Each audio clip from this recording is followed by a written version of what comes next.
Hello दोस्तों, आपका स्वागत है स्टोरी वर्ल्ड चैनल पर। आज हम एक बहुत ही मज़ेदार कहानी पढ़ेंगे। बड़ा कौन।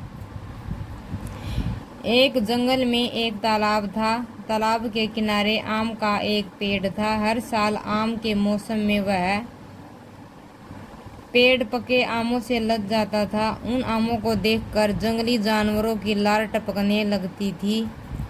चीकू हर साल खूब आम खाता था। इस साल तो आमों की बाढ़ सी आ गई थी। तालाब के किनारे पहुंचकर उसने ऊपर पेड़ की तरफ देखा तो मन मयूर नाच उठा। नीचे भी दो आम गिरे हुए थे। चीकू उन्हें उठाकर खाने लगा। अचानक थोड़ी दूर पर कुछ शोरगुल सा हुआ। चीकू ने देखा कि बंदर और मगर आपस में झगड़ रहे थे। उससे रहा नहीं गया। आमों का स्वाद लेते हुए वह उनके पास जा पहुंचा। यो आपस में झगड़ना अच्छी बात नहीं है। मैं झगड़े का कारण जानना चाहता हूँ, चीकू ने कहा। बंदर ने बताया, देखो चीकू, दुनिया में सफलता पाने के लिए शक्तिवान होना श्रेष्ठ है। ताकतवर आदमी क्या नहीं कर सकता, मेरा कहना यही है। और तुम क्या कह रहे हो? चीकू ने मगर की ओर संकेत करते हुए कहा। केवल ताकत से ही सब काम नहीं होते। किसी भी काम में सफलता पाने के लिए शक्ति के अलावा बुद्धि की भी जरूरत है। जो काम शक्ति से नहीं होता वह बुद्धि से होता है। मगर ने अपने मन की बात कही। नहीं, अगर मैं चाहूँ तो किसी शिकारी को बुलवा कर उसकी शक्ति से मगर को मरवा सकता हूँ। इसमें इसकी बुद्धि क्या काम करेगी? बंदर बोला। नहीं, तुम्हारी बात गलत है। अगर मैं चाहूँ तो तुम्हारी बात असत्य सिद्ध कर सकता हूँ। अपनी बुद्धि से मैं तुम्हें जाल में फंसवा सकता हूँ। तब तुम्हारी सारी शक्ति धरी रह जाएगी। चीकू ने देखा कि झगड़ा बढ़ता जा रहा है। उसने मामले को सुलझाने के लिए कहा, पहले उस पार लगे आम के पेड़ में से कुछ आम तोड़ कर ले आओ। दोनों चीकू की बात मान गए। सवाल था कि नदी के पार जाने का। बंदर नदी पार नहीं कर सकता था।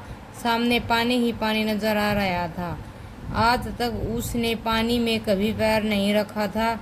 पानी में उतरने की चेष्टा करने पर वह डूब सकता था।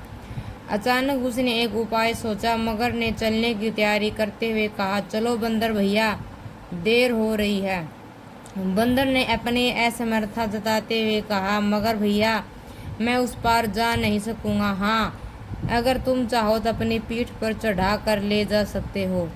मगर ने कुछ देर तक सोचा और उसे साथ चलने की स्वीकृति दे दी। बंदर उछलकर उसकी पीठ पर चढ़ गया। मगर तैरते हुए उस किनारे की ओर बढ़ चला।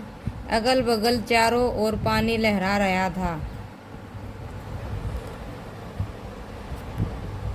दोनों मन ही मन सोच रहे थे कि चीकू को आमों का लालच आ गया होगा, इसलिए वह फैसले की बात छोड़कर आम की बात पर आ गया।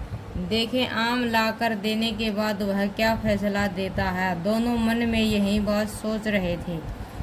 कुछ ही देर में नदी का दूसरा किनारा समीप आ गया। मगर के रुकते ही बंदर कूदकर किनारे पर उतर आया। अब मगर का दिमाग चकराने लगा। वह किनारे आकर पेड़ पर चढ़कर आम नहीं तोड़ सकता था। उसकी समस्या हल की बंदर ने। वह झटपट पेड़ पर चढ़कर ऊपर पहुंच गया। उसने ढेर सारे आम तोड़ दिए और नीचे आकर मगर की पीठ पर चढ़ गया। काम की समाप्ति पर दोनों की प्रसन्नता का ठिकाना न था। किनारे आकर उन्होंने आम चीकू के सामने रख दिए। चीकू ने आमों की ओर न देखते हुए मुस्कुराकर कहा, अब तुम लोगों को अपने अपने प्रश्न का उत्तर मिल गया होगा। चीकू की बात सुनकर दोनों एक दूसरे की ओर देखने लगे। चीकू जान गया कि वे उसका संकेत नहीं समझ पाए। चीकू ने बात को स्पष्ट किया, देखो, किसी भी काम में सफलता पाने के लिए ताकत और बुद्धि दोनों की आवश्यकता पड़ती है। दोनों का मेल ही असंभव को संभव बनाता है। तुम दोनों के पास शक्ति भी थी और बुद्धि भी, किंतु उस पार से आम लाने की साधारण बात तुम लोगों का दिमाग चकरा गया। किंतु दोनों के मेल से यानी बुद्धि और शक्ति के मेल से ही आम लाना संभव हुआ। चीकू की बात समझकर दोनों ने सिर झुका लिया। इस कारण से हमें शिक्षा मिलती है कि ताकत और बुद्धि के मेल से असंभव काम भी संभव हो जाते हैं। अगर ये कहानी आपको पसंद आई हो तो चैनल को लाइक शेयर सब्सक्राइब करना